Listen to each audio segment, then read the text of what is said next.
Well, hello. I want to talk about something that really is bothering me. And some of you may or may not agree with it, but I want to talk about it anyways. And one of the things I want to address is the over-regulations of e-bike riders.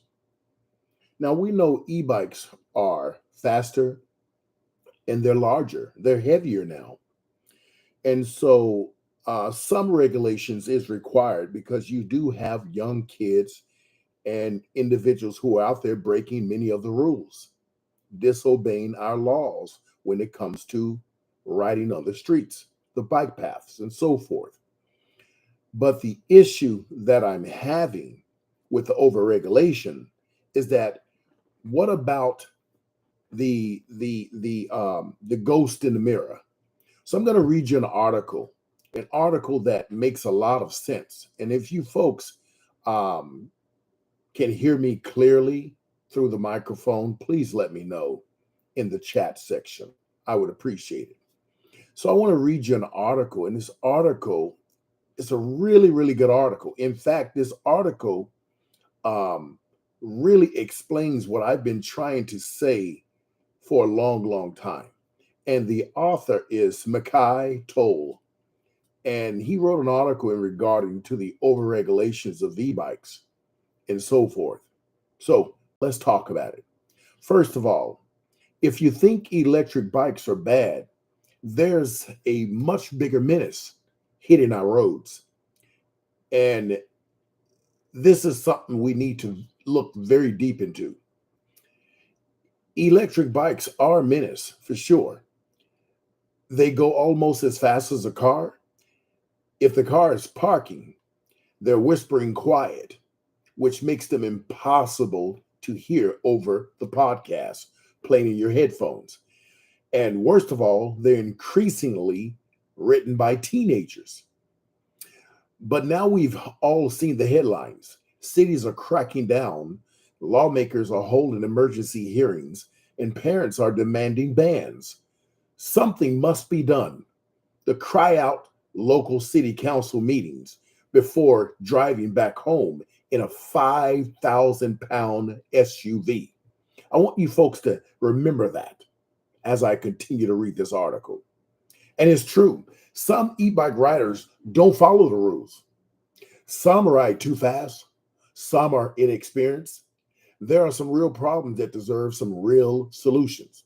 But if you think electric bikes are the biggest threat on our roads, just wait until you hear about the slightly more common, slightly more deadly vehicle we've been quietly tolerating for the last 100 years. They're called cars.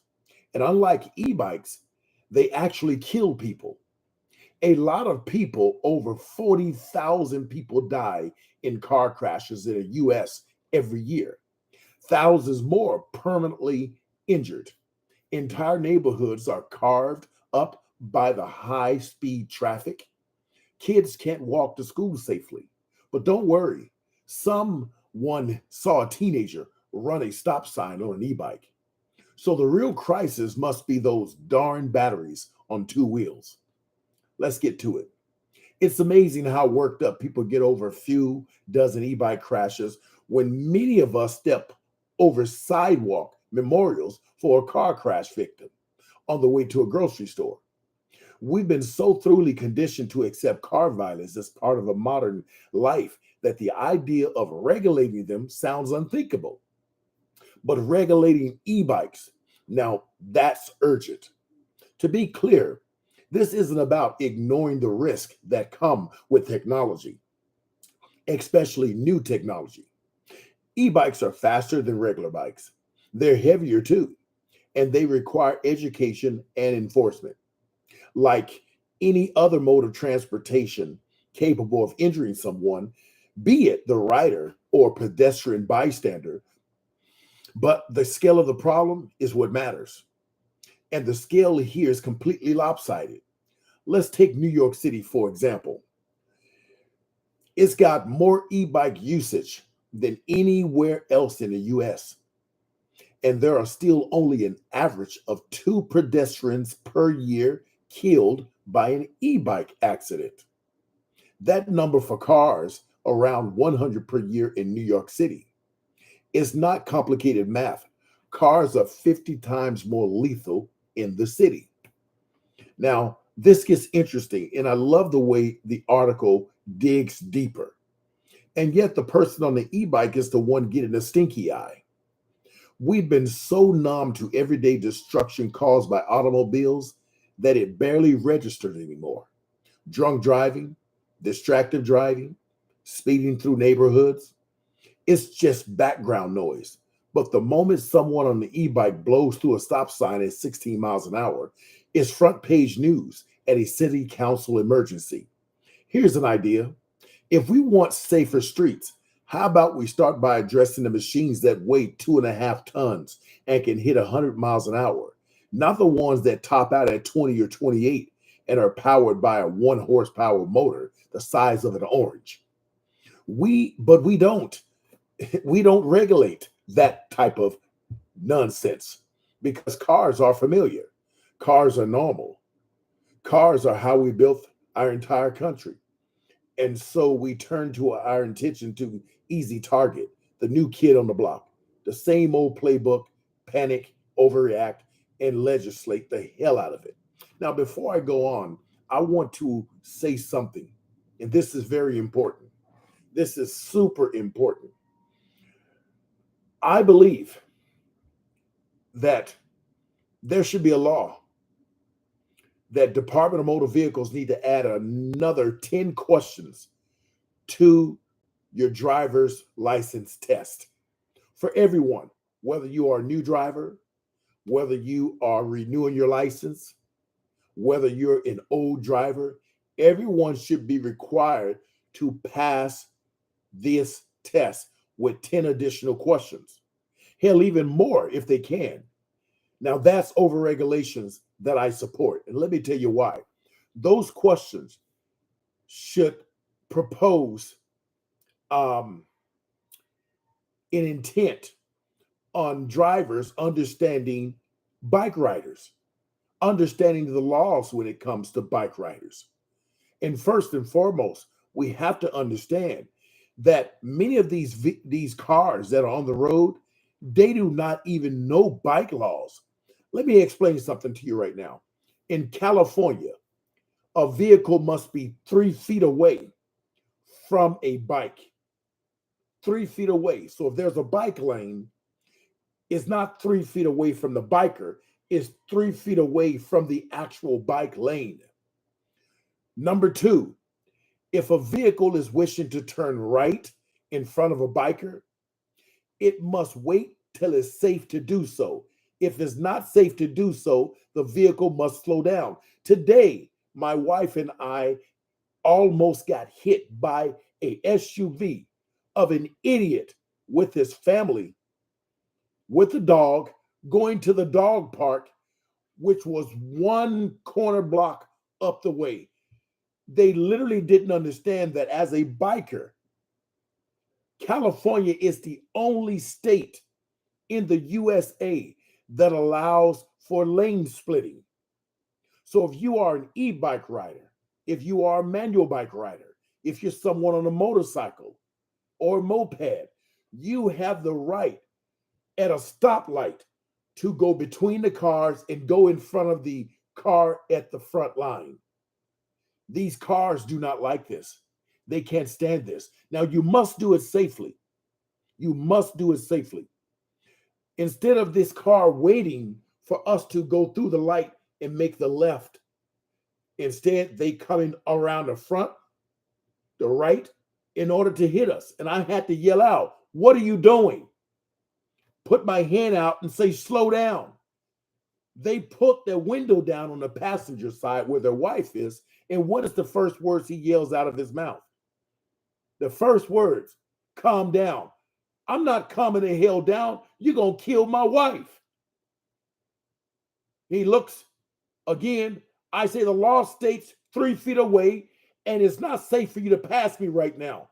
Wait until I make the turn for you to pass me. They look at you like you're stupid. And remember, most accidents doesn't happen at high speed when it comes to bike riders. It happens at very low speeds. We're roughly around 10 to 12 miles an hour trying to make that turn. So my point I'm trying to make you folks, there should be a law in all states requiring driver's license holders to take a test that includes 10 additional tests, okay, on their driver's test, the written one I'm talking about, that requires them to answer things such as how many feet away from a biker should you be as a vehicle? 3 feet, 9 feet, or 15 feet? The next question will go something like this. Can you overtake a biker to make a right turn? See what I'm saying? These should be the type of questions. And this will put things in perspective, because once these questions are permitted on the driver's test, then every driver states basically by taking that test that they understand the law and will obey the law. So if they do break that law, they can be criminally prosecuted. It's not uncommon that you find individuals on bikers today, even motorcycles, carried a CCW because of cars, ignorance, because these people said, hey, you're not going to kill me out here. And if you're going to threaten me with a 5,000-pound machine, I'm going to retaliate by making sure I protect myself. And that's where the CCW come in, the Second Amendment. There are drivers out here that are lunatics, that'll get pissed off and literally will run you over and don't care about the consequences until it's too late. Yes, we have silly bike riders out there. Yes, we have individuals out there that shouldn't be on bikes. But that's not the big problem. You're talking about an 80-pound bike, a maybe 200-pound rider versus a 5,000-pound plus machine. It's sickening to my stomach. I'm getting tired of the straight ignorance of most of the drivers out there. And here's the other thing. Most people with a driver's license that's driving their cars, they look at bike riders as though bike riders don't even drive cars. We have cars too. One of the things I always do is give bike riders plenty of space, because just in case they're in the bike lane, they can go through a bike lane where there's a lot of glass or a lot of debris, which may require them to, for a short time period, exit the bike lane until it's safe to get back into the bike lane. Because if you got a lot of glass and debris in the bike lane, the biker gets a blowout, the biker's going to go all over the place if they're going at a certain amount of speed. And that's going to be bad in itself. So I always give them plenty. And I never on a one-lane street, for all you vehicles out there, if you're on a one-lane street and you have a bike lane next to you, never fly by a biker. Slow down when you pass a biker. Once you pass them up, go ahead and pick your speed back up. But stop flying by us. It's dangerous. It's rude. It's uncalled for. I mean, listen, we should be out here looking to save lives, not end lives. Whenever I see a biker, whether they be on an open road or a bike lane, I always slow down and I proceed with caution. And once I get ahead of them, I pick the speed back up to keep with the flow of traffic. But I'm not about to kill a biker because my badass ego wants to get in the way and I think that bikers don't belong on the road. You don't get to determine who belongs on the road. A biker is considered a vehicle on the road. On the road. And if you folks don't understand, I live in Sacramento, the capital of California, and we are really big on bike safety. We're really big on bike safety. I want you folks to understand something. 40,000 people are killed every year in vehicle-related accidents, and thousands more end up being disabled from vehicle-related. And only a handful of e-bike riders, a handful, only have deaths every year. But that number is increasing, not because of the e-bike rider, it's because of these vehicles who don't respect the smaller guy on the block, the new guy on the block. That's the e-bike or the manual bike. Let's not forget that, one of the things that the law tries to do is they always try to say, well, e-bikes are very quiet. You can't hear them coming by. So do manual bikes. Manual bikes are very quiet also. You can't hear them either. And they can pick up speeds anywhere from 25 to 30 miles an hour. And if you're someone that ever rode a manual road bike and you love and enjoy manual road bikes, these bikes weigh about a good road bike, a quality road bike can cost you anywhere between 5,000 and up. And they start off at a weighing about 5 to 10 pounds. These bikes don't weigh a lot. But I've seen the little white boys and the little black boys, little Asian, Hispanic boys. When I say boys, they're grown men in tight Speedos. I know because I used to be one. And we're riding and we're cruising at 25, 30 miles an hour. So it's not e-bikes. Regular bikes have that ability to pick up that speed too. My live streams today was to bring to your attention to be careful on the roads. A lot of you enjoy your e-bikes. And in the USA, in many states, they're regulating e-bikers. Some cities and states are cracking down on them. They don't even allow them on bike trails and don't even allow bikes that are quote unquote considered illegal on the road. Now, I'm not a fan of the government telling me what to do with with my money that I buy. You see, because number one, let me give you an example. If you're someone who has a police record, a criminal record, that doesn't allow you to carry a gun, a firearm, right? That means you are prohibited from purchasing a firearm, okay? You're prohibited from owning a firearm and using a firearm. So when it comes to these e-bikes, if I can purchase it and it's legal to purchase, why wouldn't it be legal to ride? If you're going to say it's illegal to ride, then make it illegal to purchase, which means put sanctions on China, put sanctions on Japan, on Thailand, or wherever these bikes are coming from. If you're going to tell us that it's illegal to ride them, then you might as well go all out and say it's illegal to own them, it's illegal to purchase them, and it's illegal for any other country to sell them to the USA. You have a choice, USA, but you don't do that. You don't do that. And so I know what you're getting ready for. You're getting ready to overregulate these bikes. You got mopeds on the roads in California. They can go 30 miles an hour. They pay a one-time fee to DMV. They don't have to have insurance, don't have to re-register or anything like that. It is that way for good. Okay? You want to make us pay one-time fee? Fine, go ahead and make your money. Because we know when it comes to California, all you're about is greed. Go ahead and make your money.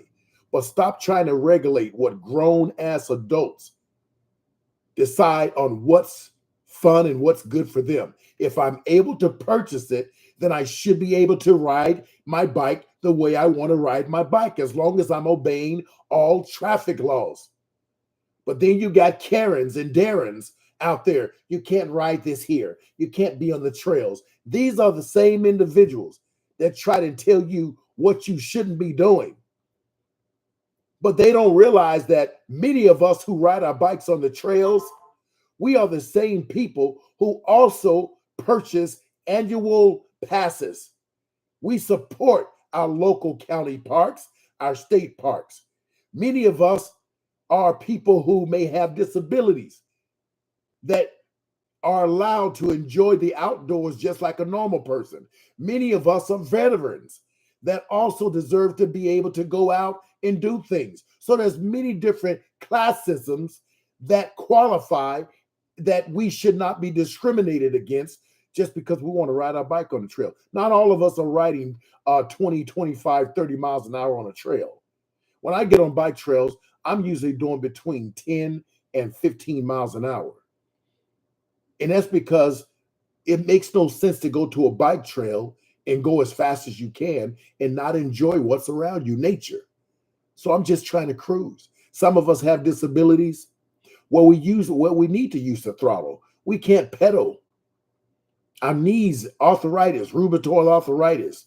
We got knee replacement, bad, osteoporosis. So having a throttle helps us to be able to still get around.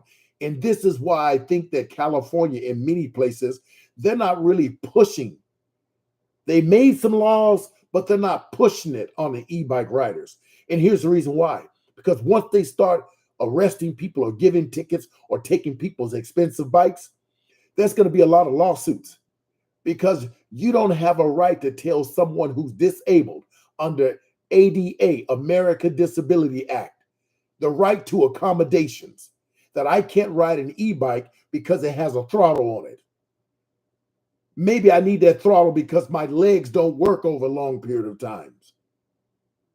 Maybe I need that extra boost up the hill. You want to limit me to 750 watts, but I have to go up this steep hill.